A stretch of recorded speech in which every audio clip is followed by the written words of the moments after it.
ഇതാ നല്ല അടിപൊളി പൂളക്കിഴങ്ങ് ഉണ്ട് കേട്ടോ. പിന്നെ പൂളക്കിഴങ്ങ് പൊയിഞ്ഞ് എടുത്തിട്ടുണ്ട്. അപ്പോൾ ഇത് നമുക്ക് വാഴയിലേക്ക് കൊട്ടി കൊടുക്കാം കേട്ടോ. അപ്പം ഇനി നല്ല അയിലക്കറി കേട്ടോ.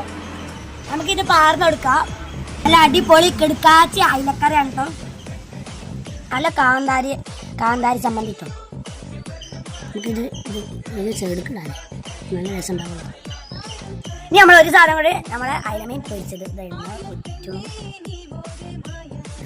അപ്പം ഇതിങ്ങനെ കാണുമ്പോണ്ടല്ലോ തൊള്ളയിൽ നിന്ന് ഇങ്ങനെ വെള്ളം വരെയാണ്. അതുകൊണ്ട് പെട്ടെന്ന് തിന്നാതെ ഇങ്ങനെ ഈ ചമ്മന്തിയും പൂളത്തേങ്ങും പാടെ ഈ കറിയും പാടെ ഇട്ടു നല്ലോണം ടേസ്റ്റ് ഉണ്ടാവും. നമ്മൾ കഴിച്ച് നോക്കാം.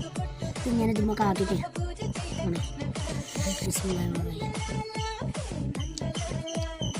നമുക്ക് നമ്മുടെ അയിലമീൻ പൊരിച്ചു കിട്ടാം.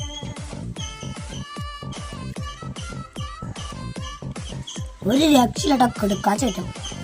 നമ്മളെ അയിലക്കറി